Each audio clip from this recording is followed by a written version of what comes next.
It is a blessing.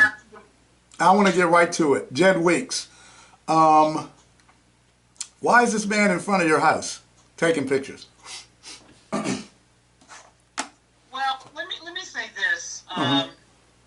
both Doc and Sean. Lots of people speak out every day about issues that matter to them on the news, in print media, and in other forums and spaces. They don't expect to be doxed or have folks revealing their homes and private spaces as a consequence. The impact of this, clearly for my family and me, has been catastrophic. It's been catastrophic, and it leads one to wonder if an individual is capable of that. What filter, what judgment do they have in any regard? You ask why. I'm a retired federal civil rights executive. I have a lot of experience in equity, engagement, discerning what constitutes a violation of the law when it comes to the way employees are treated and when it comes to the way the public is treated. And I have been very active with a number of different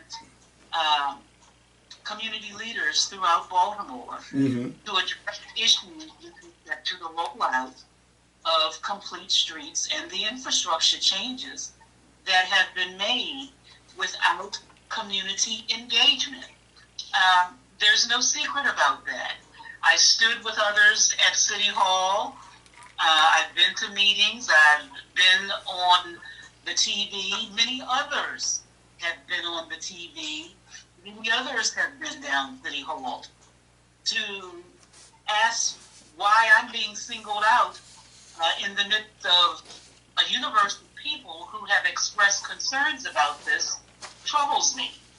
As a senior black female, an elderly female, with certain challenges that are before me Mm-hmm. and my family, I am extremely troubled by this exposure and by what potentially could be a threat. All I've done is to do what civil rights leaders are trained to do, and that is to identify the problem, to put it before the officials who have an obligation to investigate it and to rectify it, and then to try to conciliate it in the best interest of the taxpayers and the public. And that's what I've done.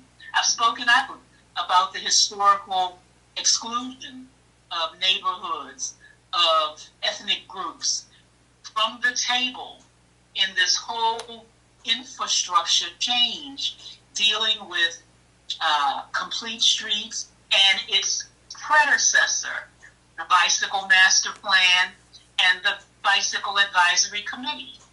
These groups were stacked exclusively with interest groups, with people who were homogeneous basically in race and thought, and did not include the voice of the community.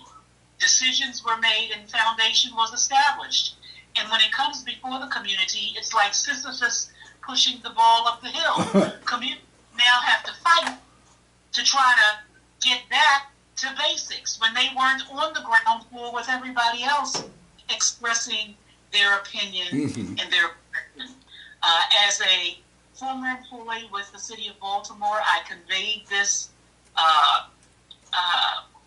when I was inside of city government, and when I left city government, I continued to advocate for what I thought was fair and right and just for not only my community, but for the city at large. So, I don't know anything about this individual, have never had any personal engagement with him, except to the extent that he made some allegations against Mary Hughes when we invited him to one of our public meetings. He did?